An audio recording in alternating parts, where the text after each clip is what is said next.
Kia ora, Year 12 and 13. This is a bit of a strange video. It's going to be all about the constant of integration, especially in differential equations. So if you've found your way here and you haven't done integration yet in level 3, you might want to not watch this one yet. It's going to make more sense after you've done integration and looked at solving differential equations.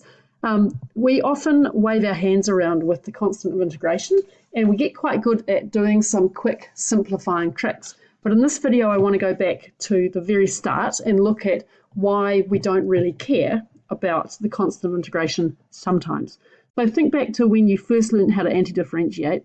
We learned that the antiderivative of x squared with respect to x is 1/3 of x cubed plus c. And when you think about it graphically, if this is my bad graph, this is my graph of y equals 1/3 of x cubed. The plus c in here is shifting that curve up and down, right? But it's not affecting the slope at any point. If I had more time, I would chuck some GeoGebra up here and show you that one more time. But if you're watching this, you should have that idea pretty firmly in your brains. So we've got a plus c here.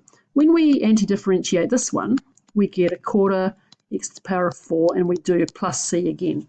Now we pretty quickly move on to learning that when we've got two integrals added together, that we can just add the two separate bits and do 1 plus c on the end. Oops. But what we're really doing in here is this integral plus this integral, and then we're combining two different constants of integration. So let's take a look at that, because I think if you get comfortable with that, what we do later with differential equations feels much better. So the very slow and correct way to do this would be to say, well, we can split up the integrals.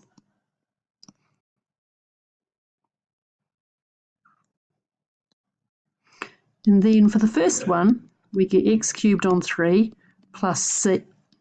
Sorry about that. I'm still getting used to the new laptop. So there's plus c1. And now we're going to have x to the power of 4 on 4 plus c2. And that's equal to x cubed on 3 plus x to the power of 4 on 4 plus, whoops, that should be a c2, not a c squared, c1 plus c2. But we never bother writing all that out, so we just write down what I've already got up in here. Okay, because the constant's arbitrary, so we can add them together and just still write it as c. Now we're going to go on to some differential equation examples. So this is where it'll start to not make sense if you're just doing level 3 this year, because your next topic is integration. Okay, so just go away and watch this in a few more weeks if you think it's going to help. So this has come from a DE, and we've separated the variables. Usually we don't bother putting a constant on one side of the equation. And depending on which side we choose to ignore the constant on, it can affect how we work through to the final answer. But what I'm going to do here is just take a look at what happens if we do put the constant on both sides.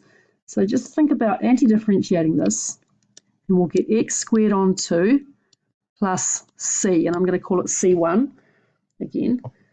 And then over here, we get y squared on 2 plus c2.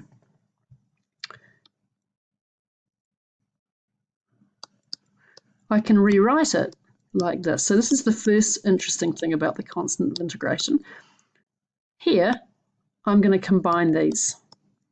And that's really the guts of why we don't bother to put a constant on both sides, because we can just call that c dash. C2 minus c1 is equal to c dash. Okay, so that's the first thing. Now, moving on from here, the other thing that's interesting and useful is if I multiply that equation through by 2, I get x squared is equal to y squared plus 2c dash. But we don't bother calling that 2c dash. We just call it c, or we could call it c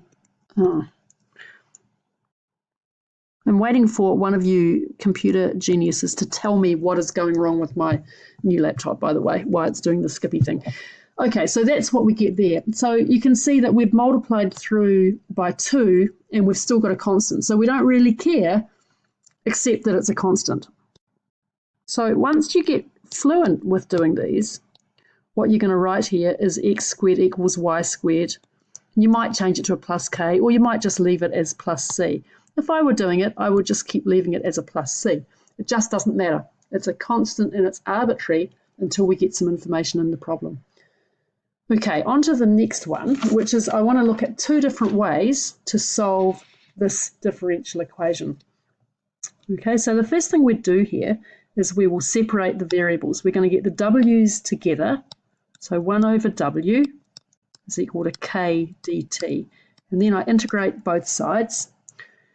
The first way I do it is I'm going to put, let me just see, which one am I going to do first? I'm going to put the constant on this side first. So integrating 1 over w gets me the natural log of w. Here I get kt plus c. Remember my variable's t, not x. Now I'm going to do e to the power of both sides. So e to the log of w is equal to e to the kt plus c.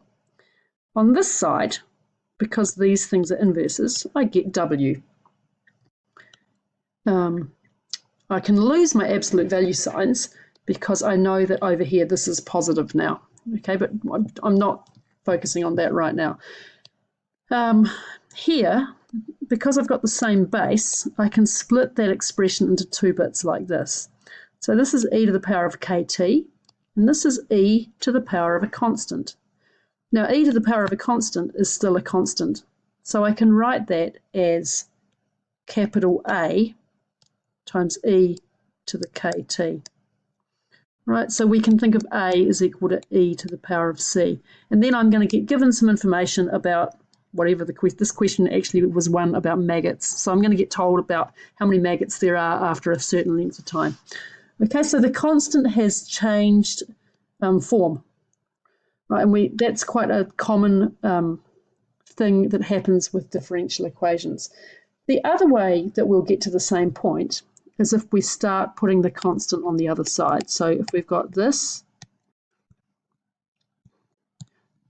so this time I'm going to have no constant on this side, kt, and over here I'm going to do this. Instead of doing, well, let's do it the old-fashioned way. So log of w plus c, but I could think of that as the log of w plus the log of a constant.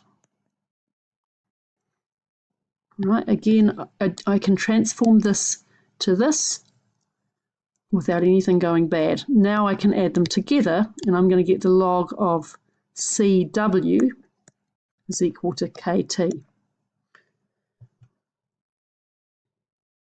Now, I'm going to do e to the power of both sides, e to the log of CW is equal to e to the KT.